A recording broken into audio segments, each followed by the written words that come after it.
My father was, he's on the left here, my father was officer of the General Staff of the Soviet Army. He was inspector of land forces, Soviet troops stationed in countries like Mongolia, Cuba, East European countries. This is the picture taken at the entrance of my Institute of Oriental Languages. It's a part of Moscow State University. As every Soviet student, I was, quote-unquote, volunteering for harvesting grain in Kazakhstan. By the end of my training in school, I was recruited by the KGB. This picture was taken on that day, and you can see again how happy it feels to be recruited by the KGB. Pay special attention to number of bottles on the table. One of my functions was to keep foreign guests permanently intoxicated the moment they land at Moscow airport. In 1967, the KGB attached me to this magazine, Look magazine. A group of 12 people arrived to USSR from United States to cover the 50th anniversary of October Socialist Revolution in my country. From the first page to the last page, it was a package of lies.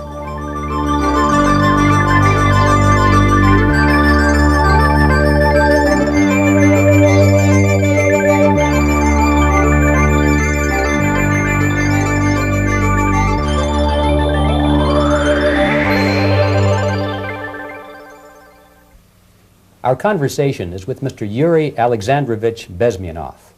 Mr. Bezmenov was born in 1939 in a suburb of Moscow. He was the son of a high-ranking Soviet Army officer. He was educated in the elite schools inside the Soviet Union and became an expert in Indian culture and Indian languages. He had an outstanding career with Novosti, which was the, and still is, I should say, the press arm or the press agency of the Soviet Union. It turns out that this is also a front for the KGB. One of his interesting assignments was to brainwash foreign diplomats when they visited Moscow. And he'll tell us a little bit about how they did this and how they planted information which eventually wound up in the press of the free world. He escaped to the West in 1970 after becoming totally disgusted with the Soviet system, and he did this at great risk to his life. He certainly is one of the world's outstanding experts on the subject of Soviet propaganda and disinformation and active measures. Mr. Bezmenov, I'd like to begin by having you tell us a little bit about some of your childhood memories. Well, the most vivid memory of my childhood was Second World War, or to be more precise, the end of the Second World War, when all of a sudden United States, from a friendly nation, which helped us to defeat Nazism, turned overnight into a deadly enemy.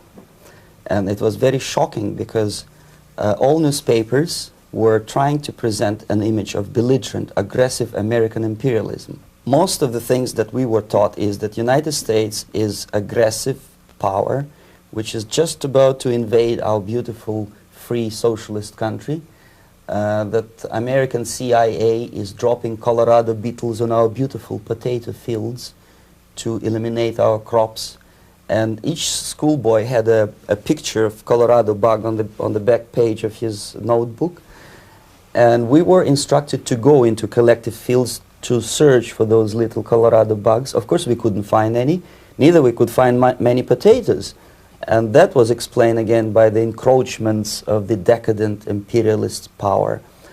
The anti-American paranoia, hysteria in the Soviet propaganda was to such of such a higher degree that many less skeptical people or less stubborn would really believe that the United States is just about to invade our beautiful motherland, and some secretly hope that it will come true. That's interesting. Yes. Well, getting back to life inside the Soviet Union or inside communist countries in general, in this country, at the university level primarily, we read and hear that the Soviet system is different from ours, but not that different, and that there is a convergence developing between all of the systems of the world, and that really it doesn't make an awful lot of difference what system you live under because you have corruption and dishonesty and tyranny and all that sort of thing. From your personal experience, what is the difference between life under communism and life in the United States? Well, life is obviously very much different for simple reason that the Soviet Union is a state capitalist economically. It's a state capitalism where an individual has absolutely no rights, no value. His life is nothing. It's just like an insect. He is disposable. Whereby in the United States, even the worst criminal is treated as a human being. He has a fair trial, and some of them capitalize on their crimes. They publish their memoirs in their prisons and get handsomely paid by your crazy publishers. The differences, of course, in the daily life are very various, depending on whom we are talking about. In my own private life, I never suffered from communism simply because I was brought up in a family of high-ranking military officer. Most of the doors were open for me. Most of my expenses were paid by the government, and I never had any troubles with the authorities or with the police. So, in other words, I would say I enjoyed, or I had good reasons to enjoy, all the advantages of so-called socialist system.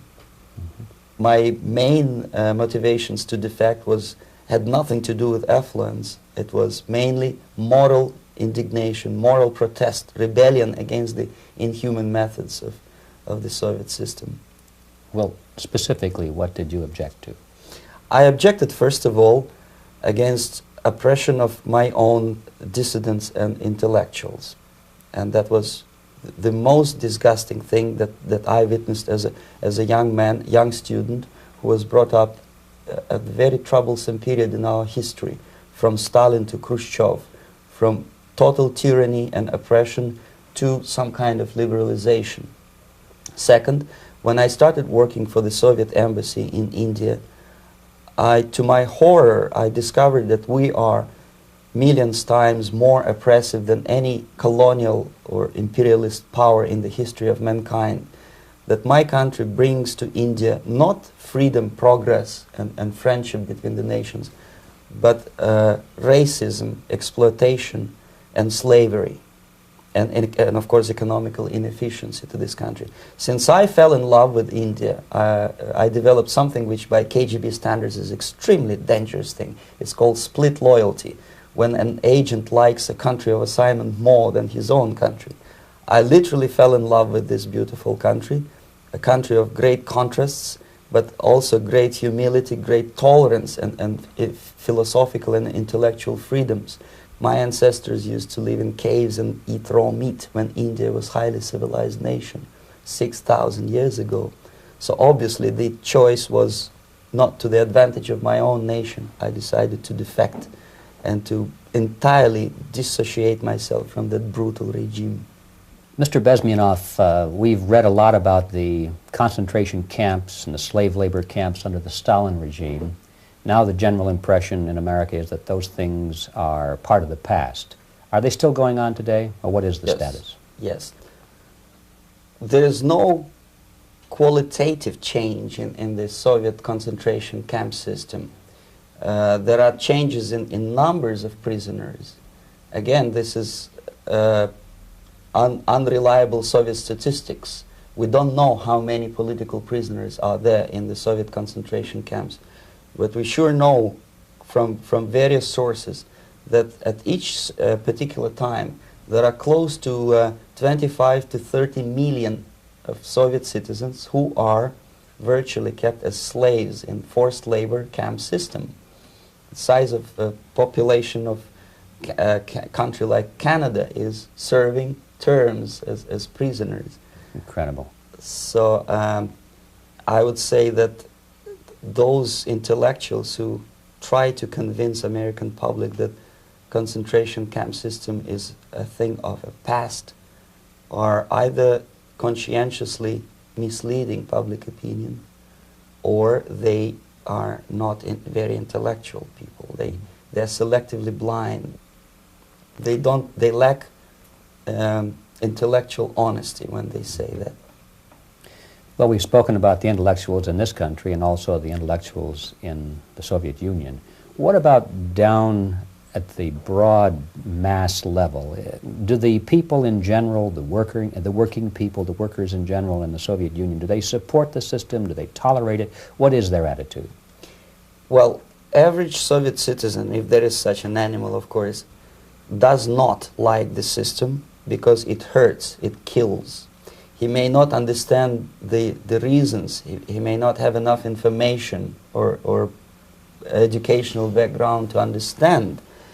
But I doubt very much there are many people who are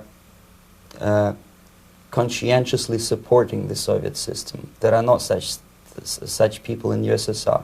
Even those who have all the reasons to enjoy socialism, people like myself, who were a member of journalistic elite, they also hate the system for different reasons, though. Not because they lack material affluence, but because they are unfree to think, they are in constant fear, duplicity, split personality.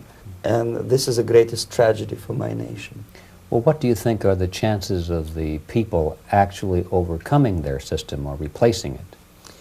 There is a great possibility that system will sooner or later be destroyed from within. There is a self-destructive mechanism built into any socialist or communist or fascist system. Because there is lack of feedback, because the system does not rely upon loyalty of population.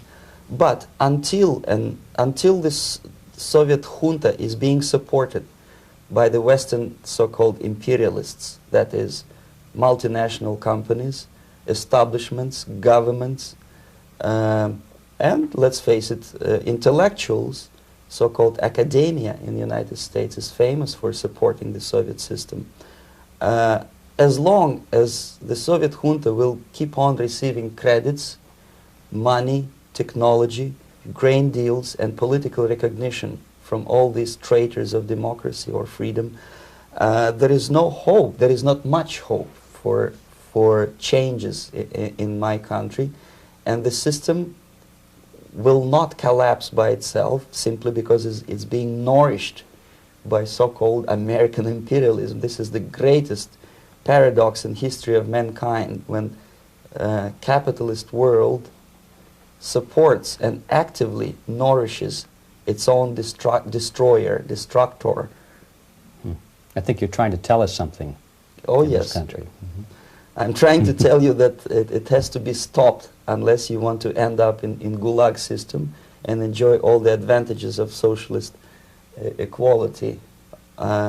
Working for free, catching fleas on your body, sleeping on the planks of plywood in Alaska this time, I guess. That's where Americans will belong, unless they will wake up, of course, and force their government to stop aiding Soviet fascism. Well, you told us a moment ago why you left the system. I'd like to hear the details of how you did it. It must have been a very dangerous thing. It was not so dangerous, it was crazy. First of all, because defecting in India is virtually impossible, thanks to very strong pressure from the Soviet government. Excuse me, you were in India on assignment at that time? Yes, I was working for the Soviet embassy in New Delhi as a press officer.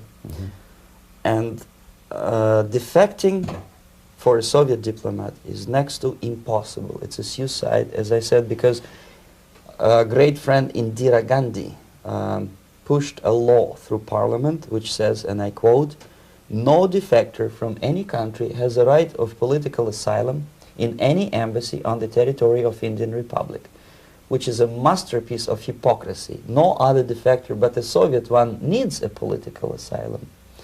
So knowing that perfectly well, I planned a craziest possible way to defect. I studied counterculture in India. There were thousands of young American boys and girls with no shoes, long hair, smoking hash and marijuana, studying sometimes Indian philosophy, sometimes simply pretending that they study. And they greatly annoyed Indian police, and they were laughing stock of Indians because obviously they were good-for-nothing students. I studied carefully where they congregate, what routes they travel, what language they speak, what do they smoke. And one day I simply joined a group of hippies to avoid detection of Indian police. I was dressed as a typical hippie with blue jeans, long camise shirts, with all kind of nice decorations like beads, long hairs, I bought a wig because for several weeks I had to turn myself from a conservative Soviet diplomat into a very progressive American hippie. And that was the only way that I could avoid detection. It was very interesting experience, but it was necessary because from my own knowledge as a member of Soviet embassy staff, I knew that there were many cases when Soviet defectors were betrayed by Indian police, and also some Western embassies played a very dirty role in betraying the Soviet defectors. According to our information, they were some, I wouldn't call them double agents, but simply immoral people working for this for the United States embassy, and confiding in people like this would be a suicide. So I had to be extremely careful. I could not trust anyone, and that was the reason for such a crazy way to defect. Well, had you been caught in the act of trying to get out, what would have happened to you? Oh, most likely I would end up in concentration camp,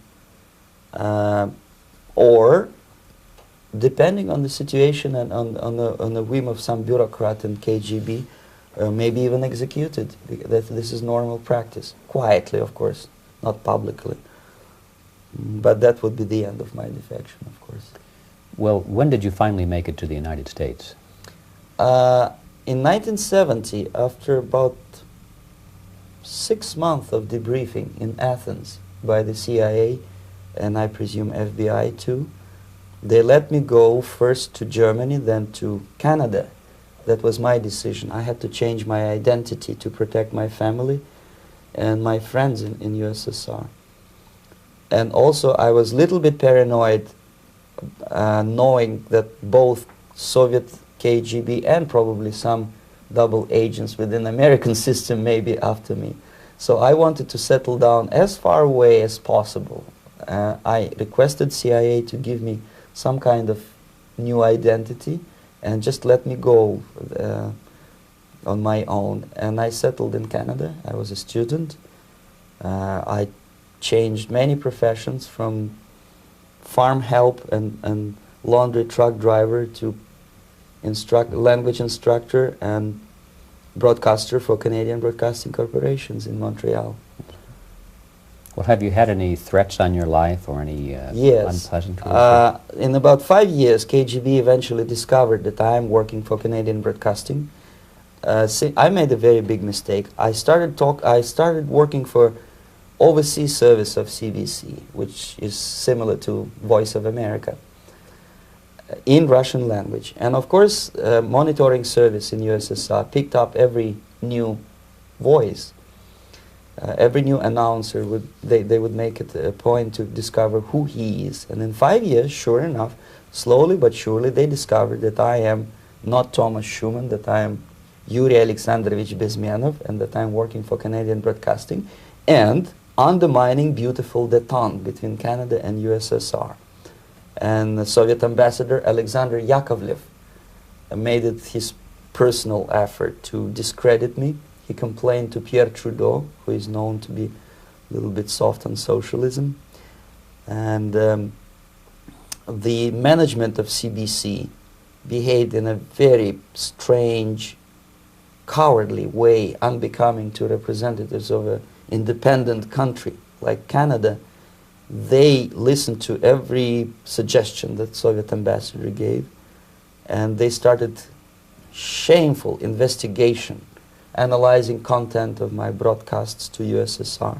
And sure enough, they discovered that some of my statements were probably would be offending to the Soviet Politburo. So I had to leave my job. And of course, subtle intimidations. They would say something like, please cross the street carefully because, you know, traffic is very heavy in Quebec. And fortunately, I know about the psychology and the logic of activity of the KGB, and I never allowed myself to be intimidated. This is the worst thing. This is what they expect a person, a defector, to be intimidated. Once they spot that you are scared, they keep on developing that line, And then eventually you either have to give up entirely and work for them, or they neutralize you. They would definitely stop all kind of political activity, which they failed to do in my case, because I was stubbornly working for the Canadian Broadcasting.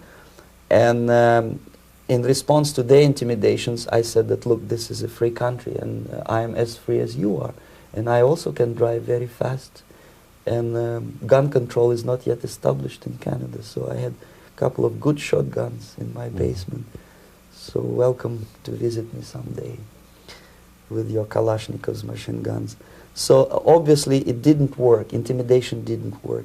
So they tried different approach, as I described. They approached on the highest level, on the level of Canadian bureaucracy. And on that level they were successful. On that level they were successful. On individual level they failed flat. Mr. Bezmenov has brought a series of slides with him that he has taken from the Soviet Union, and I think this is a good time to take a look at the slides. Yes. Now, the viewers will be able to see these slides as we talk about them. Yes, this is a collection of slides which are, some of them are snapshots from my family album, some of them are documents which I smuggled from the Soviet embassy, and some are reproductions from local mass media. I usually show them to establish my credibility as a defector. This is a picture of my native town, Mytishi, about 20 miles north from Moscow.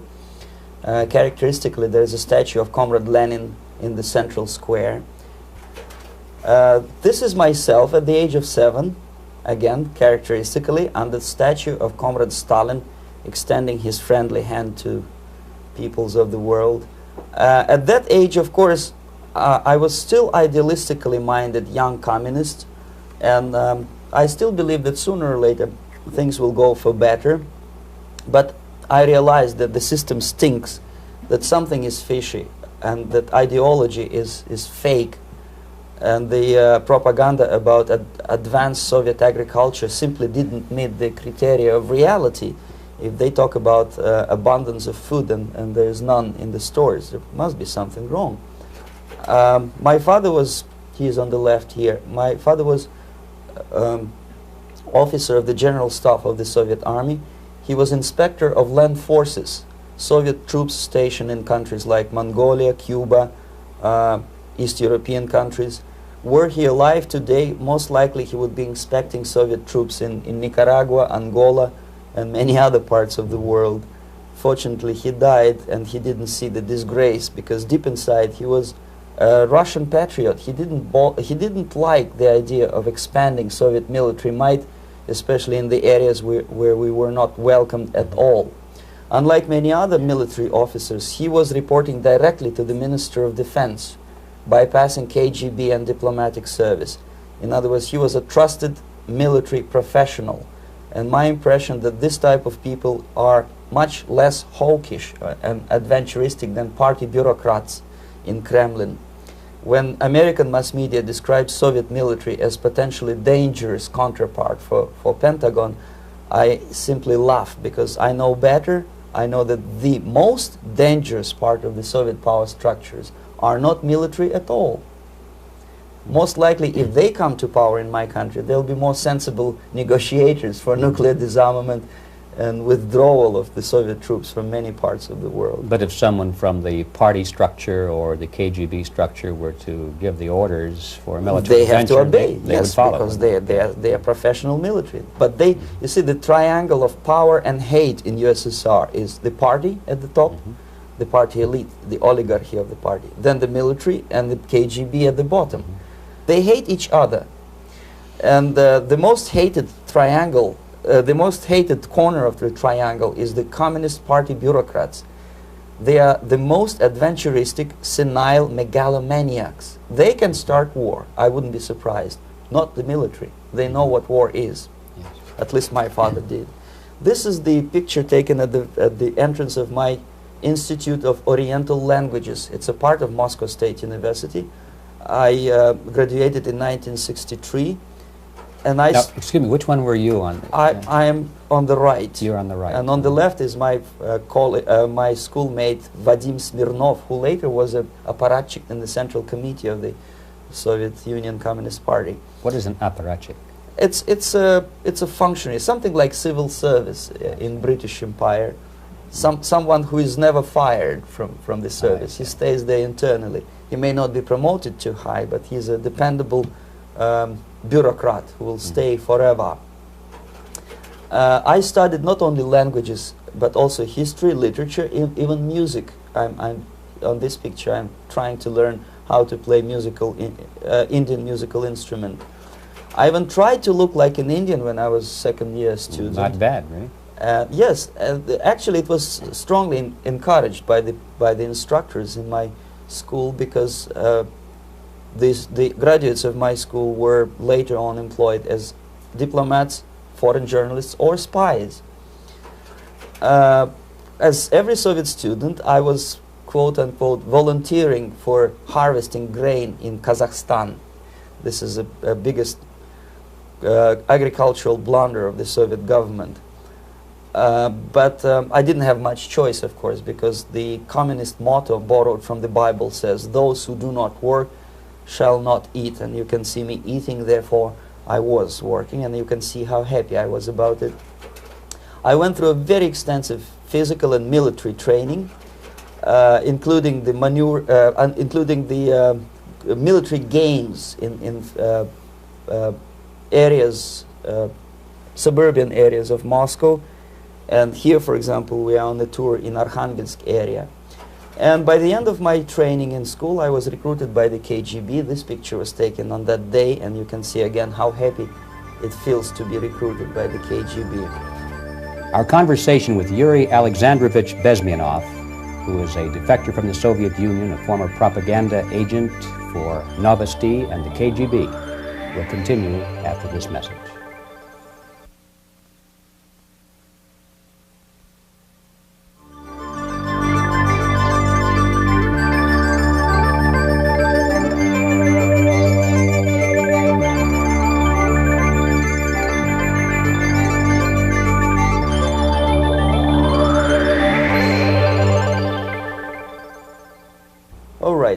As every student in USSR, I went through very extensive physical and military training and civil defense training too. Unlike in the United States, where civil defense is virtually non-existent, zero.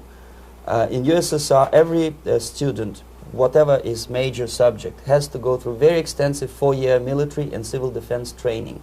You can see me here with a group of students during one of the war games near Moscow.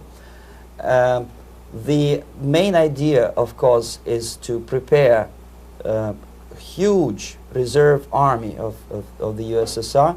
Each student has to graduate as a junior lieutenant. In my case, it was administrative and military intelligence service. My first assignment was to India as a translator with the Soviet Economical Aid Group, building refinery complexes in Bihar state and Gujarat state. At that time, I was still naively, idealistically believing that what I was doing contributes to the understanding and cooperation between the nations. It took me quite a number of years to realize that what we were bringing to India was a new type of colonialism, 1,000 times more oppressive and exploitative than any colonialism or imperialism in history of mankind. But at that time, I was still hoping that, well, maybe it's not that bad, could be worse, and things may go for better. And I even tried to implement the beautiful Marxist motto, proletarians of all the countries unite. I tried to unite with a nice Indian girl, and I was fascinated by Indian culture, by the family life in this country. But obviously, Communist Party had different plans for my genes, so I had to marry this beautiful Russian girl. In the span of my career, I married 3 times. Most of these marriages were marriages of convenience, on advice from the Department of Personnel. This is normal practice in USSR. When a Soviet citizen is assigned to a foreign job, he has to be married, either to keep family in USSR as hostages, or, if it's a convenience marriage like mine, so that the husband and wife are virtually informers on each other to prevent defection or contamination by decadent imperialist or capitalist ideas. In my case, I hated that girl so much that the moment I landed in Moscow, we were divorced, and I married later, second time. By the end of my first assignment in India, I was promoted to the position of public relation officer. You can see me here translating a speech by a Soviet boss. And you're on the right. I'm on the right here, yes. And it was, the occasion was commissioning of the refinery complex in Bihar, Barauni. Back in Moscow, I was immediately recruited by Novosti Press Agency, which is a propaganda and ideological subversion front for the KGB. 75% of the members of the Novosti are commissioned officers of the KGB. The other 25 are, like myself, co-opted agents who are assigned to specific operations. In this particular case, you can see me talking to students of Lumumba Friendship University in Moscow. This is a huge school under the direct control of the KGB and Central Committee, where future leaders of the so-called national liberation movements are being educated and selected carefully. And some of them have absolutely, this, for example, is a group of students from Lumumba. They don't look like students at all. They look more like military, and that's exactly what they were. They were dispatched back to their countries to be leaders of the so-called national liberation movements, or to be translated into normal human language, leaders of international terrorist groups. Another area of activity when I was working for the Novosti was to accompany groups of so-called progressive intellectuals, writers, journalists, publishers, teachers, professors of colleges. You can see me here in Kremlin. I'm second on the left, with a group of Pakistani and Indian intellectuals. Most of them pretended they don't understand that we are actually working on behalf of the Soviet government and the KGB. They pretended that they are actually being guests, VIP intellectuals, that they are treated according to their merits and their intellectual abilities.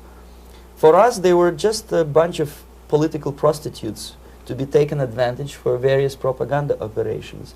Therefore, you can see perfectly well the senior colleague of mine on the left doesn't really have that much respect on his face, and myself with a very skeptical smile, typical KGB sarcastic smile, anticipating another victim of ideological brainwashing.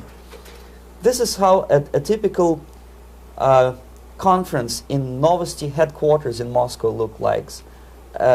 Sitting in the middle is Boris Burkov, the then director of Novosti Press Agency, high-ranking party bureaucrat in the Department of Propaganda. I am standing next to a famous Indian poet, Sumitranandan Pant. He was famous because he was an author. He was the author of a famous poem titled Rhapsody to Lenin. That's why he was invited to USSR, and everything was paid by the Soviet government. Pay special attention to number of bottles on the table. This is one of the ways to kill the awareness or curiosity of foreign journalists. One of my functions was to keep foreign guests permanently intoxicated the moment they land at Moscow airport. I had to take them to the VIP lounge and toast to friendship and understanding between the nations of the world. Glass of vodka, then a second glass of vodka. And in no time, my guests would be feeling very happy. They would see everything in kind of pink, nice color. And that's the way I had to keep them permanently for the next 15 or 20 days.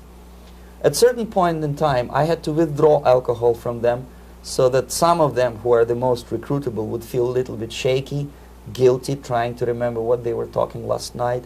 That's the time to approach them with all kind of nonsense, such as joint communique or statement for Soviet propaganda. That's the time they are the most flexible. And of course, what they didn't understand, they didn't realize or pretended not to realize, that myself, who was drinking together with them, was not drinking at all. I had ways to get rid of alcohol through various techniques, including special pills which were given to me by my colleagues. But they were taking it seriously. In other words, they would consume quite a large volumes of alcohol and feel quite uneasy next morning. In 1967, the KGB attached me to this magazine, Look magazine. A group of 12 people arrived to USSR from United States to cover the 50th anniversary of October Socialist Revolution in my country.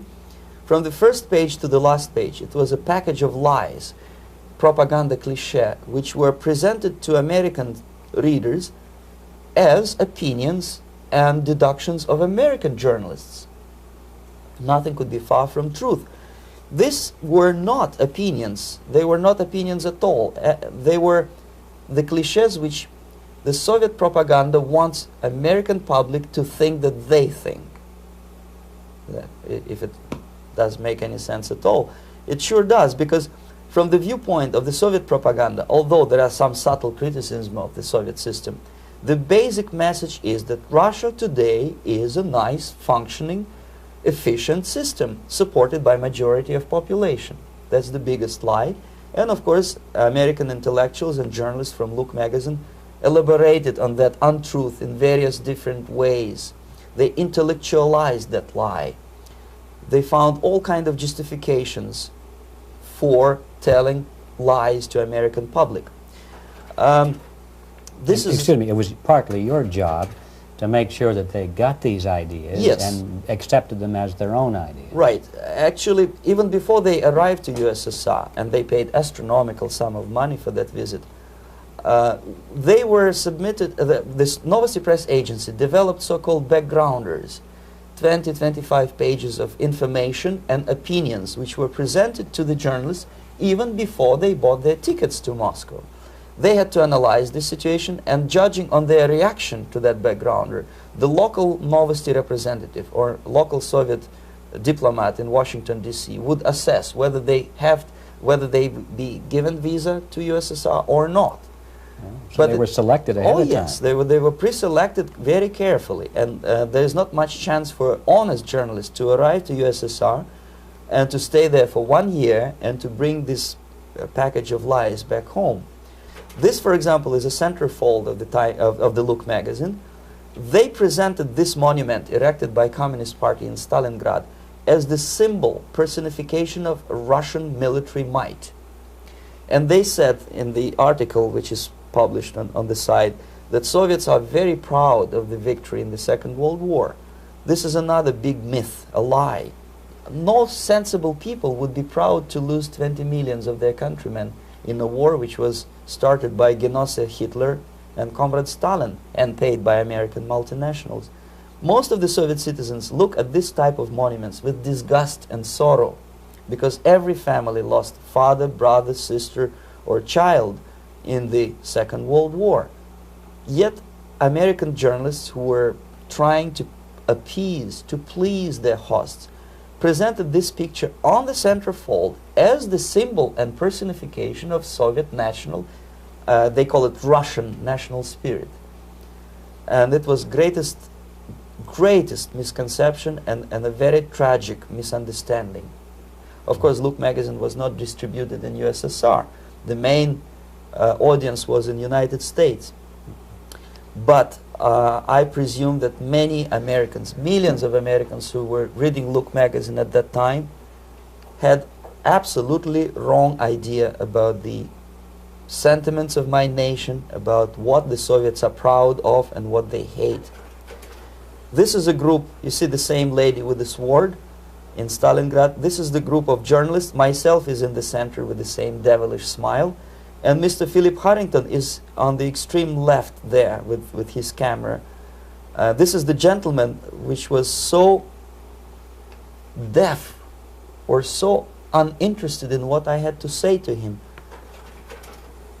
This is the same picture, a blow-up of the same picture.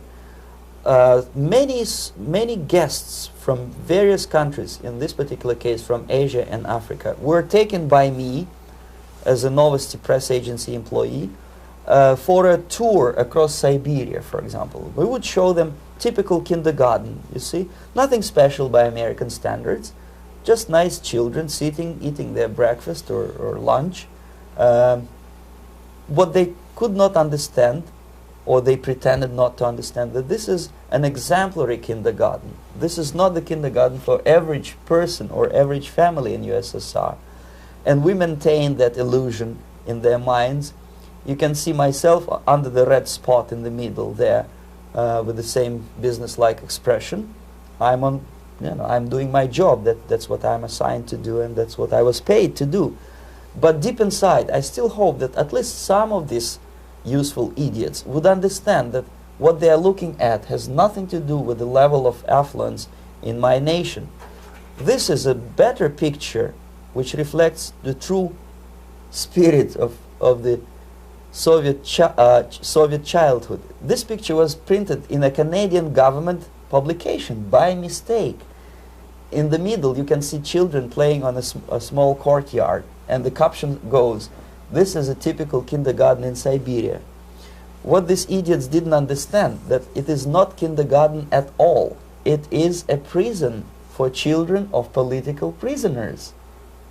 But there was not a single mentioning that what they were visiting actually was an area of concentration camps. And the job of people like myself to help them to not to notice that they are actually talking to prisoners. Most of the children were dressed, especially on the occasion of the foreigners' visit. Of course, there were no corpses on the ground. There were no machine gun guards, and well, it looks not very pleasant, as you see. It looks dull, but obviously it does not create an impression that this is actually a prison. Well, did any of the journalists have the curiosity to ask about prisons and that kind of thing? Yes. They were in Siberia. This Yes. is what you associate. Yes, some of them asked questions, and naturally we would give them, for the stupid question, we give them stupid answer. No, there are no prisons in Siberia. No, most of the people who you see are free citizens of USSR. They are very happy to be here, and they are contributing to the glory of the socialist system. Some of them pretended that they believe what I was telling them, and most of them, we may discuss it later, what are the motivations of these people? Why would they stubbornly bring lies to their own population through their own mass media? I have various answers to this. There is not a single explanation. It's a complex of explanations. It's fear, pure biological fear. They understand that they are on the territory of an enemy state, a police state. And just to save their rotten skins and their miserable jobs, their affluence back home, they would prefer to tell a lie than to ask truthful questions and report truthful information.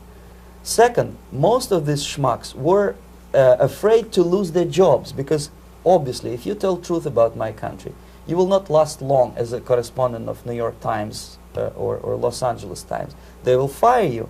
What kind of correspondent are you? You obviously cannot find common language with Russians if they kick you out in 24 hours.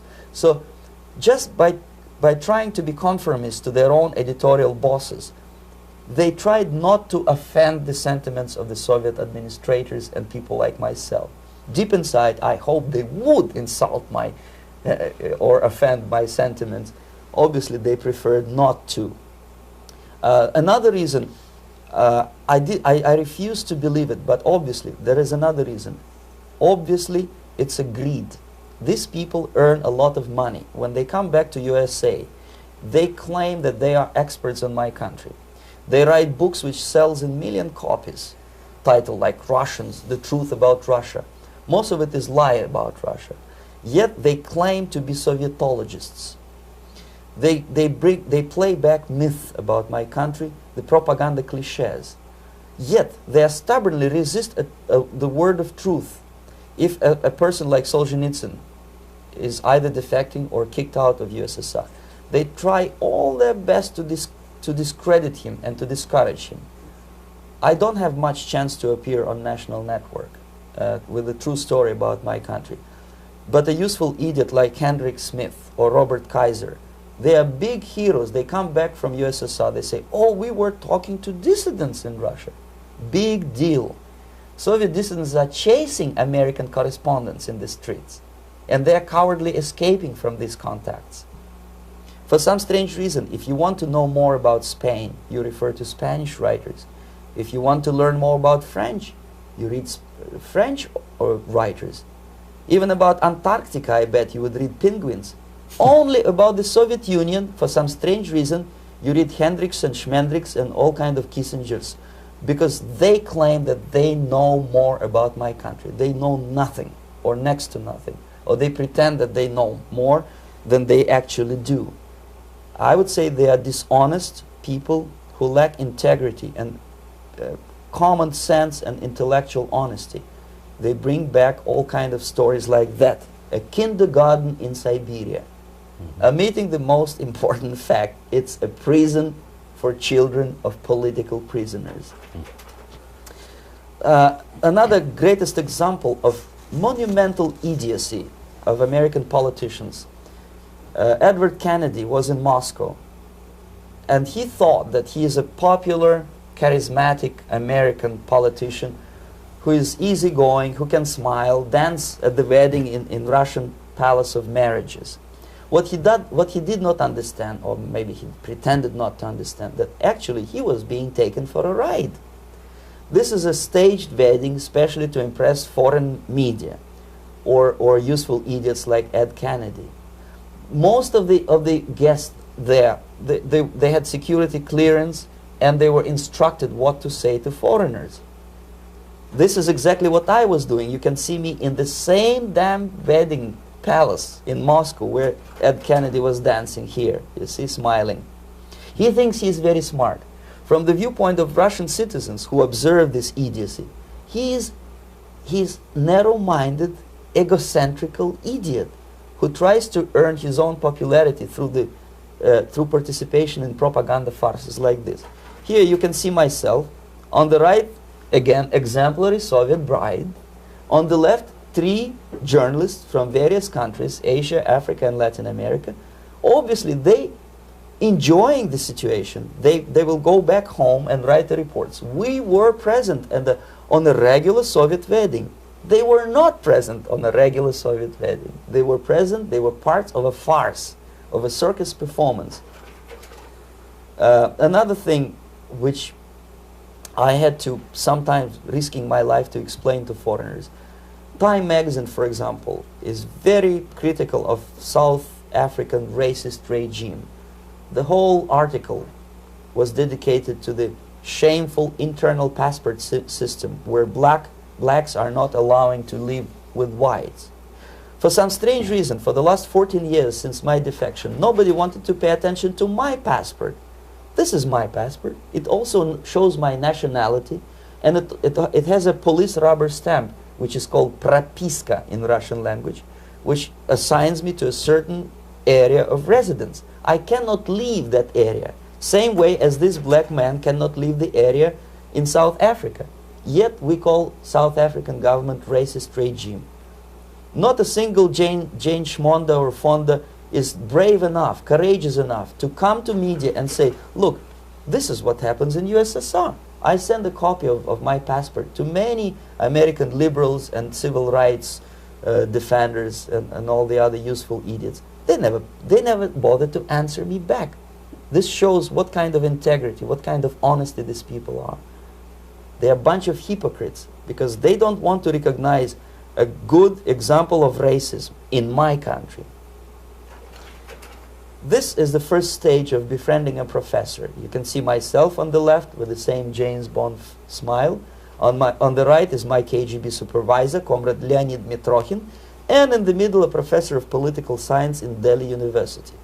The next stage would be to invite him to a gathering of Indo-Soviet Friendship Society. There he is sitting next to his wife before he is being sent to USSR for free trip.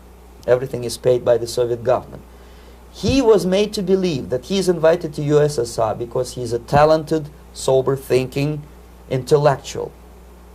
Absolutely false. He is invited because he is a useful idiot, because he would agree and subscribe to most of the Soviet propaganda cliché. And when he is coming back to his own country, he is going for years and years to teach the beauties of Soviet socialism to newer and newer generations of his students, thus promoting the Soviet propaganda line. The KGB was even curious about this gentleman. It may look innocent. Maharishi Mahesh Yogi, a great spiritual leader, or maybe a great charlatan and crook, depending on from which side you are looking at him. Beatles were trained at his ashram in Hardwar in India how to meditate. Mia Farrow and other useful idiots from Hollywood visited his school, and they returned back to United States absolutely zonked out of their minds with marijuana, hashish, and crazy ideas of meditation. To meditate, in other words, to isolate oneself from the current social and political issues of your own country. To get into your own bubble, to forget about troubles of the world. Obviously, KGB was very fascinated with such a beautiful school, such a brainwashing center for stupid Americans. I was dispatched by the KGB to check what kind of VIP Americans attend this school. That's you on the left. Yes, I'm on the left. I was trying to get enrolled in that school. Unfortunately, the Maharishi Mahesh Yogi asked too much. He wanted $500 American for enrollment. But my function was not actually to get enrolled in the school. My function was to discover what kind of people from United States attend this school. And we discovered that, yes, there are some influential members of family, public opinion makers of United States, who come back with the crazy stories about Indian philosophy. Indians themselves look upon them as idiots, useful idiots. To say nothing about KGB, who looked at them as extremely naive, misguided people. Obviously, a VIP, say a wife of a congressman, or a prominent Hollywood personality, after being trained in that school, is much more instrumental in the hands of manipulators of public opinion and KGB than a normal person who understands, who looks through this type of fake religious training. Why would they be more susceptible to manipulation? I just mentioned that because, you see, a person who is too much involved in introspective meditation. You see, if you carefully look what Maharishi Mahesh Yogi is teaching to Americans, is that most of the problems, most of the burning issues of today can be solved simply by meditating. Don't rock the boat. Don't get involved.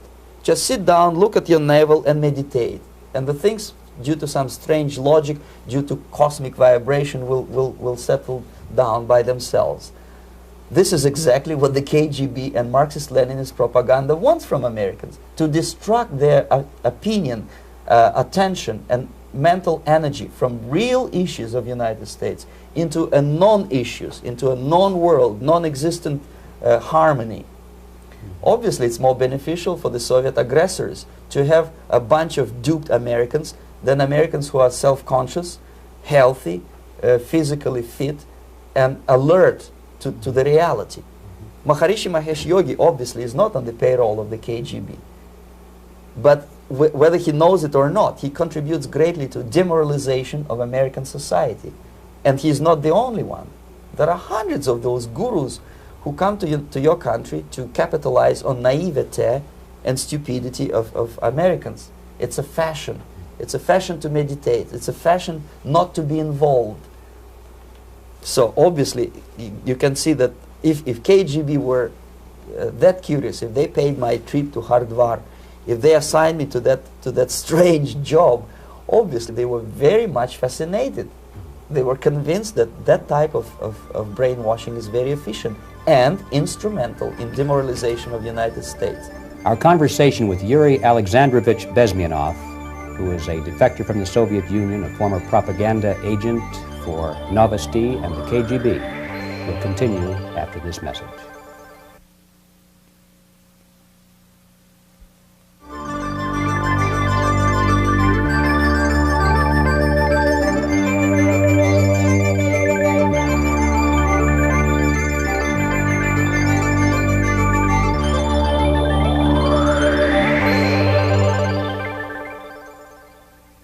This picture shows the part of the building of USSR embassy, and my supervisors. On the left is Comrade Mehdi, an Indian communist, and on the right, Comrade Mitrokhin, my supervisors in the secret department of research and counter-propaganda. It has nothing to do with either research or counter-propaganda. Most of the activity of that department was to compile huge volume of information on individuals who were instrumental in creating public opinion. Publishers, editors, journalists, actors, educationalists, professors of political science, members of parliament, representatives of business circles. Most of these people were divided roughly in two groups. Those who would toe the Soviet foreign policy, they would be promoted to the positions of power through media and public opinion manipulation. Those who refused the Soviet influence in their own country would be character assassinated or executed physically come revolution. Same way as in the small town of Hue in South Vietnam, several thousands of Vietnamese were executed in one night when the city was captured by Viet Cong for only 2 days. And American CIA could never figure out how could possibly communists know each individual, where he lives, where to get him, and would be arrested in one night, basically in some 4 hours before dawn, put on a van, taken out of the city limits and shot. The answer is very simple. Long before communists occupied the city, there was extensive network of informers, local Vietnamese citizens, who knew absolutely everything about people who are instrumental in public opinion, including barbers and taxi drivers. Everyone who was sympathetic to the United States was executed. Same thing was done under the guidance of the Soviet embassy in Hanoi, and same thing I was doing in New Delhi. To my horror, I discovered that in the files where people were doomed to execution, there were names of pro-Soviet journalists with whom I was personally friendly. Pro-Soviet? Yes. They were idealistically minded leftists who made several visits to USSR, and yet the KGB decided that come revolution or drastic changes in political structure of India, they will have to go. Why is that? Because they know too much.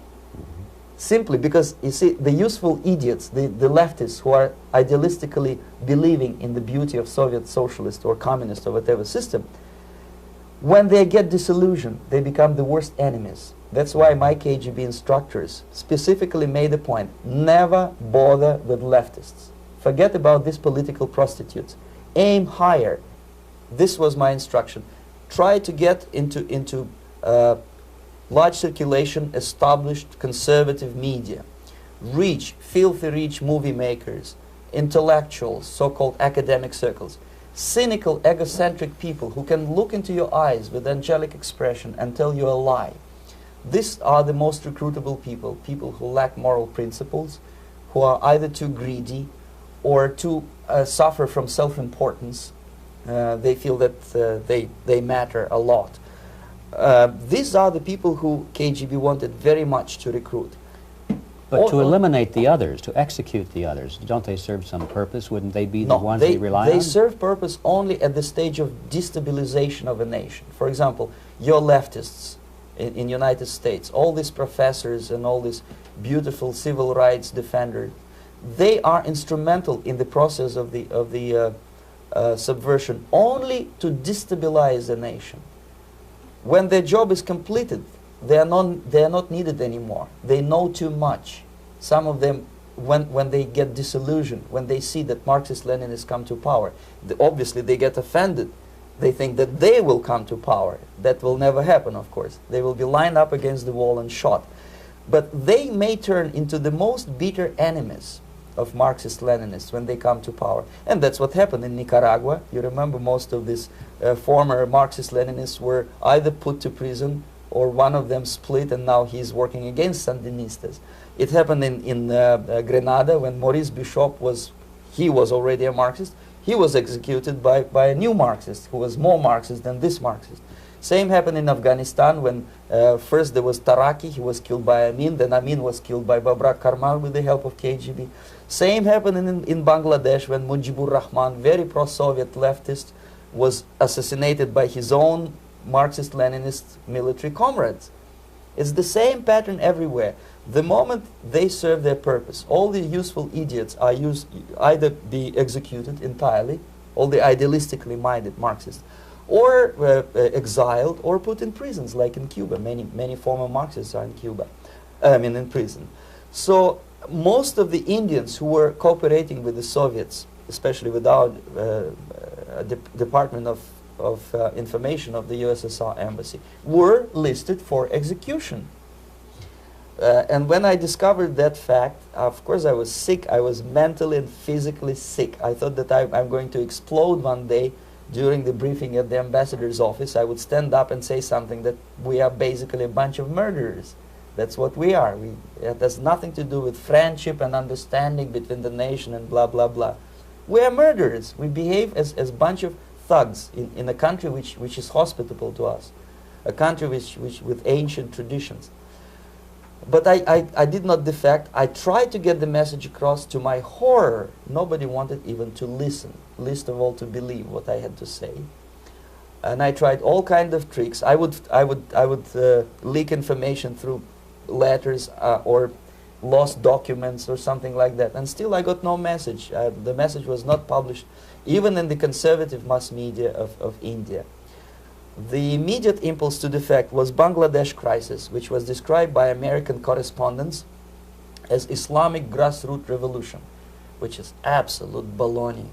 There was nothing to do with Islam, and there was no grassroots revolution. Actually, there are no grassroots revolutions, period. Any revolution is a byproduct of a highly organized group of conscientious and professional organizers, but has nothing to do with grassroots. In Bangladesh, it was nothing with grassroots. Most of the Awami League party members, Awami League means People's Party, were trained in Moscow in the High Party School. Most of the Mukti Fauj leaders, Mukti Fauj in Bengali means People's Army, same as SWAPO and all kind of liberation armies all over the world, the same bunch of useful idiots. They were trained at Lumumba University and various centers of the KGB in Simferopol, in Crimea, and in Tashkent. So when I saw that Indian territory is being used as a jumping board to destroy East Pakistan, I saw myself thousands of so-called students traveling through India to East Pakistan, through the territory of India, and Indian government pretended not to see what's going on. They knew perfectly well, the Indian police knew it, the intelligence department of Indian government knew it, the KGB of course knew it, and the CIA knew it. That was most infuriating, because when I defected and I explained to the CIA debriefers they should watch out because East Pakistan is going to erupt any moment, they said I was reading too many James Bond novels. Anyway, so East Pakistan was doomed. One of my colleagues in the Soviet consulate in Calcutta, when he was dead drunk, he ventured into the basement to relieve himself, and he found big boxes which said printed matter to Dhaka University. Dhaka is the capital of East Pakistan. And since he was drunk and curious, he opened one of the boxes and he discovered not printed matter. He discovered Kalashnikov guns and ammunition in there. Anyway, it's a long story. When I saw the preparations for the invasion into East Pakistan, obviously I wanted to defect immediately. The only thing I couldn't at that time make up my mind when and where and how. One of the reasons, of course, you see, I was in love with India. I mentioned that before. I spoke the languages. I socialized with people. And I understood that I had to act fast unless I want this beautiful country to be permanently and irreparably damaged by our presence. One of the reasons not to defect was, as you can see, I was living in relative affluence. Who the hell in the normal mind would defect and do what? To be abused by your media, to be called McCarthyist and fascist and paranoid, or to drive a taxi in New York City? What for? What the hell for should I defect? To be abused by Americans, to be insulted in exchange for my effort to bring the truthful information about impending danger of subversion. As you can see, I was living in quite a comfortable conditions next to swimming pool, where Indians were not allowed, by the way. I was highly paid expert in propaganda. I had my family. I was respected by my nation. My career was cloudless. The third reason, how to defect with the family.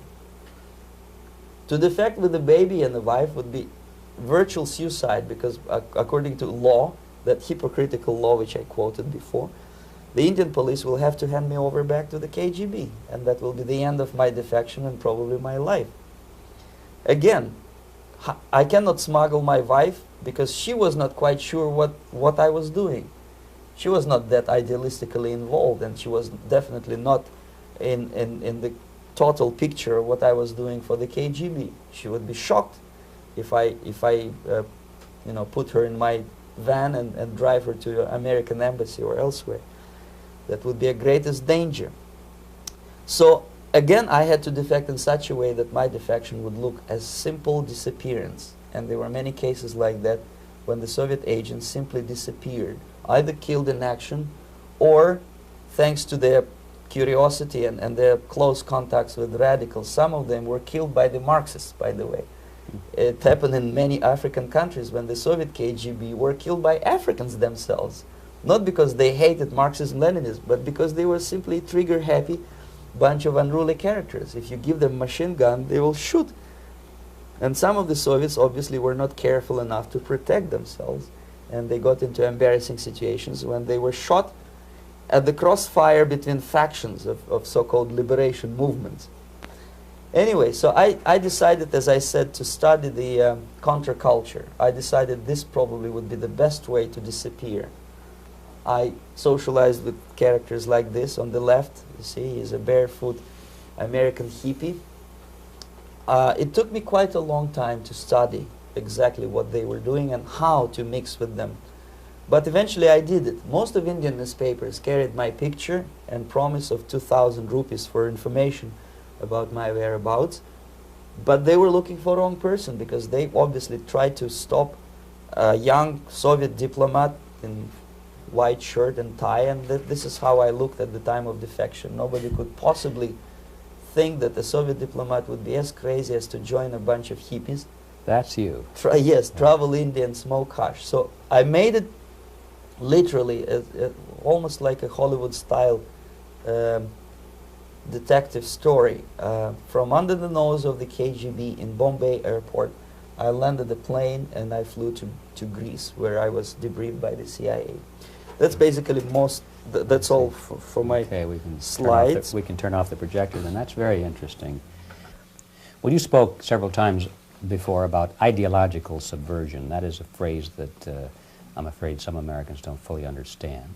When the Soviets use the phrase ideological subversion, what do they mean by it? Ideological subversion is the process which is legitimate, overt, and open. You can see it with your own eyes. All you have to do, all American mass media has to do, is to unplug their bananas from their ears, open up their eyes, and they can see it. There is no mystery. There is nothing to do with espionage. I know that espionage intelligence gathering looks more romantic.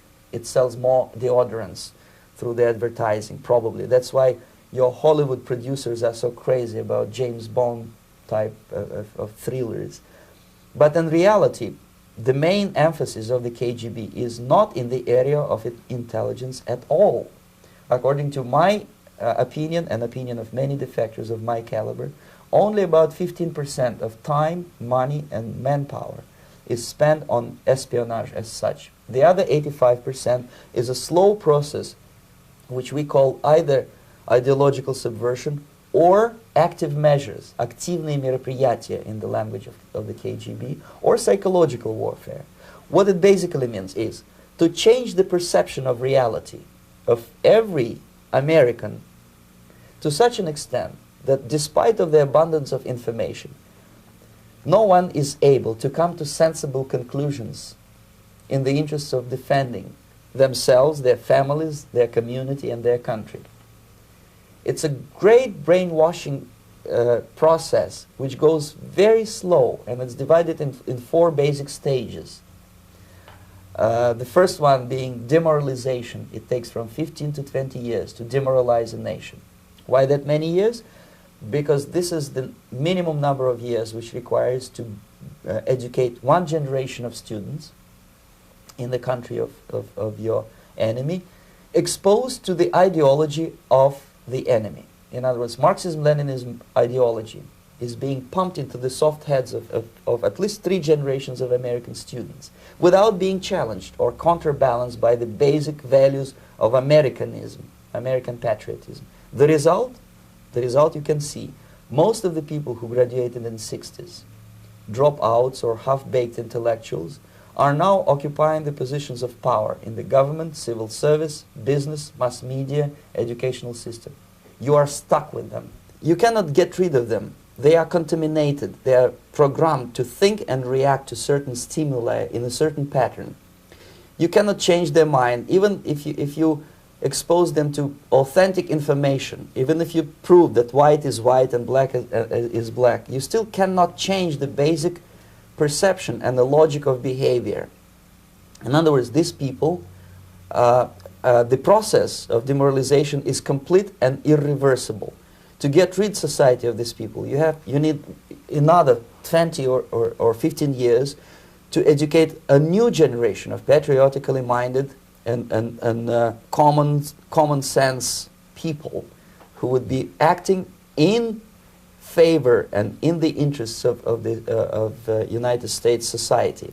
And yet these people who've been programmed and, as you say, in place and Yes. who are favorable to an opening with the Soviet concept, these are the very people who would be marked for extermination in this country? Most of them, yes. Simply because the psychological shock when they will see in future what the beautiful society of equality and social justice means in practice, obviously they will revolt. They will be very unhappy, frustrated people. And the Marxist-Leninist regime does not tolerate these people.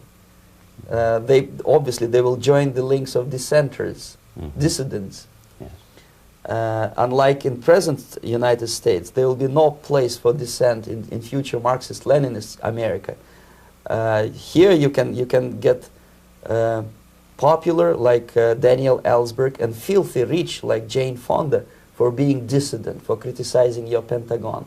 In future, these people will be simply squashed like cockroaches. Nobody is going to pay them nothing for their beautiful, noble ideas of equality. This they don't understand, and it will be greatest shock for them, of course. The demoralization process in the United States is basically completed already. For the last 25 years. Actually, it's overfulfilled because demoralization now reaches such areas where previously not even Comrade Andropov and all his experts would even dream of such a tremendous success. Most of it is done by Americans to Americans, thanks to lack of moral standards. As I mentioned before, exposure to true information does not matter anymore. A person who was demoralized is unable to assess true information. The facts tell nothing to him. Even if I shower him with information, with authentic proof, with documents, with pictures, even if I take him by force to the Soviet Union and show him concentration camp, he will refuse to believe it until he is going to receive a kick in his fat bottom. When a military boot crashes his, then he will understand, but not before that. That's the tragic of the situation of demoralization. So basically America is stuck with demoralization, and unless, even if you start right now, here, this minute, you start educating new generation of Americans, it will still take you 15 to 20 years to turn the tide of ideological perception of reality back to normalcy and patriotism. The next stage is destabilization. This time, subverter does not care about your ideas and the patterns of your consumption. Whether you eat junk food and get fat and flabby, doesn't matter anymore. This time, and it takes only from 2 to 5 years to destabilize a nation, what matters is essentials: economy, foreign relations, defense systems. And you can see it quite clearly that in some areas, in such sensitive areas as defense and economy, the influence of Marxist-Leninist ideas in the United States is absolutely fantastic. I could never believe it 14 years ago when I landed in this part of the world that the process will go that fast. The next stage, of course, is crisis. It may take only up to 6 weeks to bring a country to the verge of crisis. You can see it in Central America now. And after crisis, with a violent change of power, structure, and economy, you have so-called the period of normalization. It may last indefinitely. Normalization is a cynical expression borrowed from Soviet propaganda. When the Soviet tanks moved into Czechoslovakia in '68, Comrade Brezhnev said, "Now the situation in brotherly Czechoslovakia is normalized." This is what will happen in the United States if you allow all these schmucks to bring the country to crisis, to promise people all kind of goodies and the paradise on earth, to destabilize your economy, to eliminate the principle of free market competition, and to put a big brother government in Washington, D.C., with benevolent dictators like Walter Mondale, who will promise lots of things, never mind whether the promises are fulfillable or not. He will go to Moscow to kiss the bottoms of new generation of Soviet assassins, never mind. He will create false illusions that the situation is under control. Situation is not under control. Situation is disgustingly out of control. Most of the American politicians, media, and educational system trains another generation of people who think they are living at a peacetime. False. United States is in the state of war, undeclared total war against the basic principles and the foundations of this system. And the initiator of this war is not Comrade Andropov, of course. It's the system.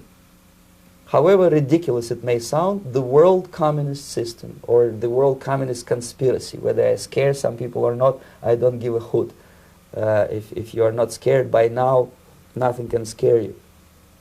But you don't have to be paranoid about it. What actually happens now, that unlike myself, you have literally several years to live on unless the United States wake up. The time bomb is ticking. With every second, the disaster is coming closer and closer. Unlike myself, you will have nowhere to defect to, unless you want to live in Antarctica with penguins. This is it. This is the last country of freedom and possibility. Okay, so what do we do? What is your recommendation to the American people? Well, the immediate thing that comes to my mind is, of course, there must be a very strong national effort to educate people in the spirit of real patriotism, number one. Number two, to explain them the real danger of socialist, communist, whatever, welfare state, big brother government. If people will fail to grasp the impending danger of that development, nothing ever can help United States. You may kiss goodbye to your freedom, including freedoms to homosexuals, to prison inmate. All this freedom will vanish, evaporate in 5 seconds, including your precious lives. The second thing, the moment at least part of United States population is convinced that the danger is real, they have to force their government. And I'm not talking about sending letters, signing petitions, and all this beautiful, noble activity. I'm talking about forcing United States government to stop aiding communism. Because there is no other problem more burning and urgent than to stop the Soviet military-industrial complex from destroying whatever is left of the free world. And it is very easy to do. No credits, no technology, no money, no political or diplomatic recognition, and of course no such idiocy as grain deals to USSR. The Soviet people, 270 millions of Soviets, will be eternally thankful to you if you stop aiding a bunch of murderers who sit now in Kremlin and whom President Reagan respectfully calls government. They do not govern anything, least of all such complexity as the Soviet economy. So basic, two very simple, maybe too simplistic answers or solutions, but nevertheless they are the only solutions. Educate yourself, understand what's going on around you. You are not living at the time of peace. You are in a state of war, and you have precious little time to save yourself. You don't have much time, especially if you are talking about young generation. There's not much time left for convulsions to the beautiful disco music. Very soon it will go, just overnight. If we are talking about capitalists or wealthy businessmen, I think they are selling the rope on which they will hang very soon. If they don't stop, if they cannot curb their unsettled desire for profit, and if they keep on trading with the monster of the Soviet communism, they are going to hang very soon. And they will pray to be killed, but unfortunately they will be sent to Alaska probably to manage industry of slaves. It's simplistic. I know it sounds unpleasant. I know Americans don't like to listen to things which are unpleasant. But I have defected not to tell you the stories about such idiocy as microfilm, James Bond type espionage. This is garbage. You don't need any espionage anymore. I have come to talk about survival. It's a question of survival of this system. You may ask me, what is it in for me? Survival, obviously, because unlike, as I said, I am now in your boat. If we sing together, we'll sing beautifully together. There is no other place on this planet to defect to.